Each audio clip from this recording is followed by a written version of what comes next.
K-pop Demon Hunters has some of the craziest plot mysteries that no one has been able to solve. How do the Huntrix girls summon their weapons? Did the Saja boys really die at the end? And how can Jinu come back in K-pop Demon Hunters 2, looking completely different? This video will reveal everything, and you'll be the first to find out what hidden mysteries and clues were left on purpose in K-pop Demon Hunters and how they will influence the events in Part 2 of Demon Hunters.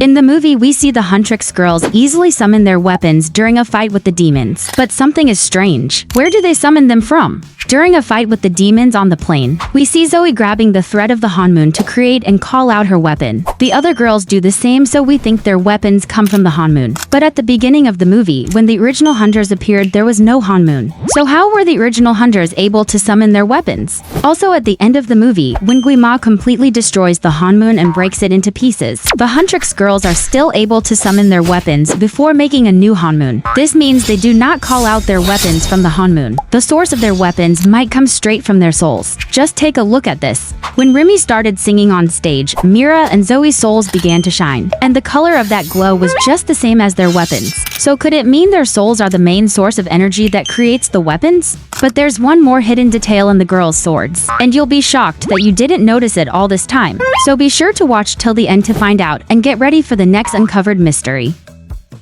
At the start of the movie, we see that the first hunters made the Honmoon to be a magical shield that stops the demon from coming in. But this did not really fix the problem, because it was only a temporary shield that the demons could still break through. Then Celine says that only a golden Honmoon can lock away the demons forever. But something does not make sense. If all the previous hunters already knew this, why did they never make a golden Honmoon? And if they never made it, how did they even know it was real or that it could be a permanent shield that never gets weak? If you paid close attention while watching the movie, you would see that the Huntrix girls made a new Honmoon but it never turned gold. So comment below if you saw this detail and have versions on why the previous hunters never made a golden Honmoon. Speaking of the past hunters, we learned that Rumi's mother was part of a huntress group called the Sunlight Sisters. The group had 3 people: Rumi's mom, Celine, and one more person whose name we do not know. But here is something strange. Throughout the whole movie, no one ever mentions the third sister and she never shows up. Even when the demons break the Honmoon, she never comes to help.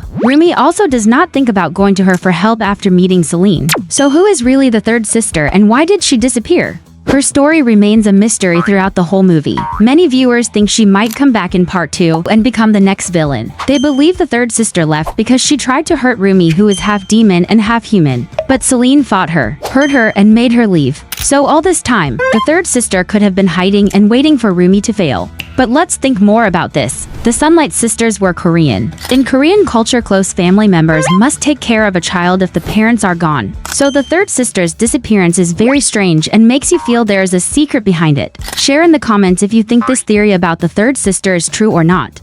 Another mystery that has not been solved is about the Saja boys. The story about them is really full of secrets and no one knows if they are truly dead. At the start of the movie, Mira tells Rumi that she can't wait for the demons to be destroyed and sent back to suffer with Guima. This tells us that demons can't really die, they can only be sent back to the underworld. Now look at this. During the plane fight scene, there are 5 demons on the plane. We see Rumi, Mira, and Zoey cutting them into pieces. But when the plane crashes and they all fall down, we see the same number of demons flying away. This shows that demons can only be truly killed by Guima. But here is the strange part. In the big fight at the end of the movie, Mira slashes Abby and he disappears into thin air, which means he is back in the underworld. But before Zoey can hit Mystery, he teleports away, which means he is still alive somewhere. As for Baby and Romance, we never see the girls kill them, so no one knows where they are. Maybe they escaped before Guima was defeated. But the next detail might reveal the truth. Many viewers say they saw Baby at the end of the movie, in one of the scenes where the girls meet their fans. A boy wearing the same shoes as Baby was seen at the far end. Even though his hair color was different, many think Baby changed it to hide who he was. Comment below if you noticed this detail in the movie. And let's look at the next mystery that could be the reason for creating K-pop Demon Hunters 2.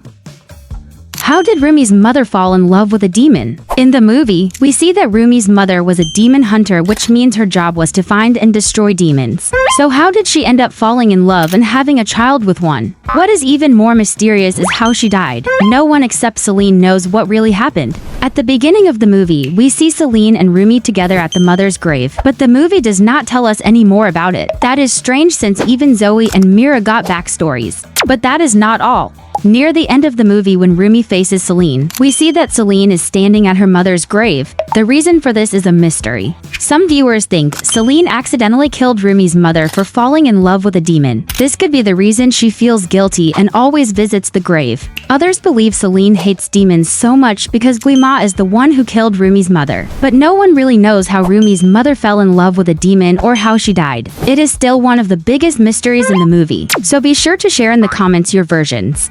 But that is not the only mystery. Rumi's father's identity is still unknown, and there are no clues or details to help solve it. Just look at these few shocking facts. The only time he is mentioned in the movie is when Rumi asks Celine about his demon side. Instead of answering, Celine refuses to talk about him and changes the topic. If he was just a demon who fell in love with Rumi's mother, Celine would have said so. Since she did not answer, it must mean there is something very important about him. But here is the most mysterious part.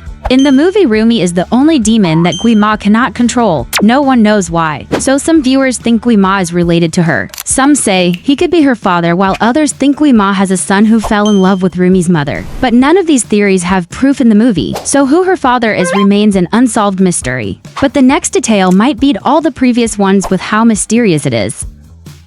At the beginning of the movie, Celine tells Rumi, Zoey, and Mira that the first 3 hunters made the Honmoon. Since then, every generation must have 3 hunters who protect the Honmoon from demons. But that is not all. For the Honmoon to stay strong, 3 hunters are always needed. If one of them dies, the other 2 might not be powerful enough to protect it. Just like in the bathhouse scene, where we see that Zoey and Mira could not fight off the demons alone. That is why the power of 3 hunters is so important. But here is the strange part. Rumi's mother died when Rumi was born, so the 2 remaining Sunlight sisters had to stop being hunters since their 3rd member was gone. Who became the next 3 hunters during the years before Rumi, Zoey, and Mira took their place? No one knows the answer, so be sure to comment below your versions.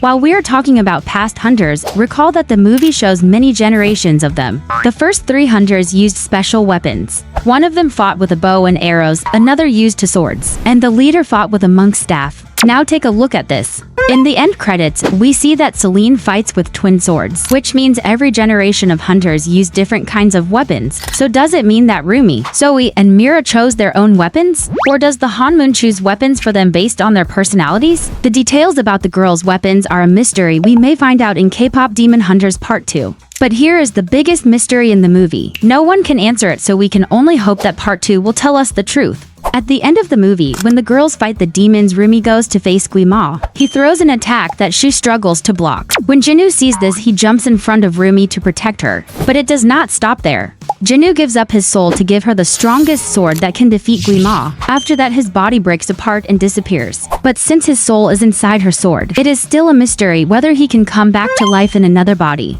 While we wait for the release of the second part of K-pop Demon Hunters, be sure to share your predictions in the comments. Very soon, we'll find out who was right. If you enjoyed watching this unsolved mystery, do not forget to like, subscribe, and stay tuned for the next video. There are still many secrets to uncover, and you will not want to miss them.